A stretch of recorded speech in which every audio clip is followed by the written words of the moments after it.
Welcome to part 3 of the three-part series, Are Water Supply Conditions Starting to Improve in California?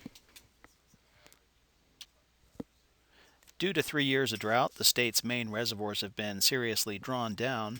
The big reservoirs in the northern Sierra and Shasta regions have recovered a little, but they remain quite low. The big reservoirs are still only about one-third of capacity.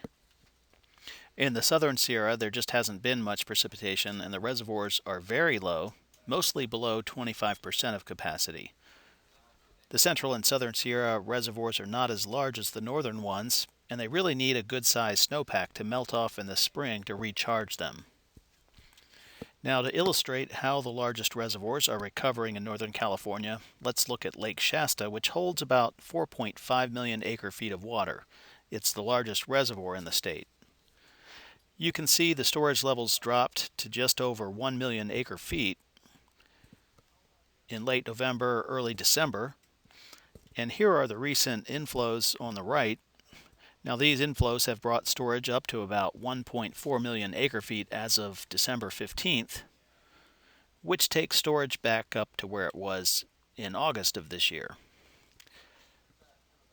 To put the recent storage gains in perspective, here's a look at the reservoir storage at Lake Shasta over the past 3 years, and you can see the yearly cycles, 3 of them, where the reservoir gained storage in the winter and spring and was drawn down in the summer and fall, each year settling at a lower storage level than the previous year in the fall.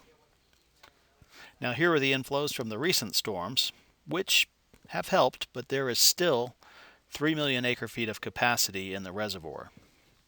So quite a ways to go still to fill Lake Shasta.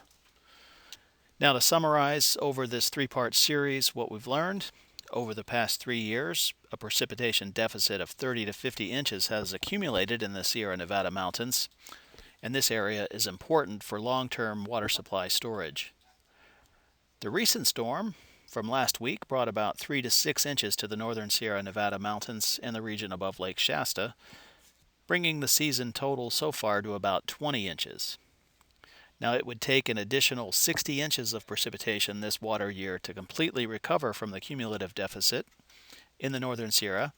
Thus, it would take the equivalent of about 10 more storms the size of the recent one to erase the 3-year deficit.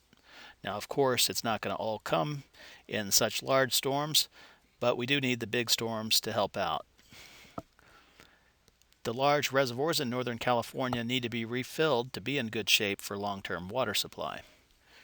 The many medium-sized reservoirs in the central and southern Sierra Nevada also need to fill, and they need to fill mainly with spring snowmelt for long-term water supply. Now, in order to follow the latest conditions, here are some links where you can look up observed precipitation. You can look at the northern Sierra 8-station index, the central southern Sierra 5-station index, the 5-day precipitation forecast from the California Nevada River Forecast Center, and also there's a link for monitoring general water resources and reservoir conditions there at the bottom. We're not going to know what shape we're in for this water year until about early spring, once we have a snowpack in place, and we'll have a good idea of how much water is going to be running off and available to recharge reservoirs. So stay tuned.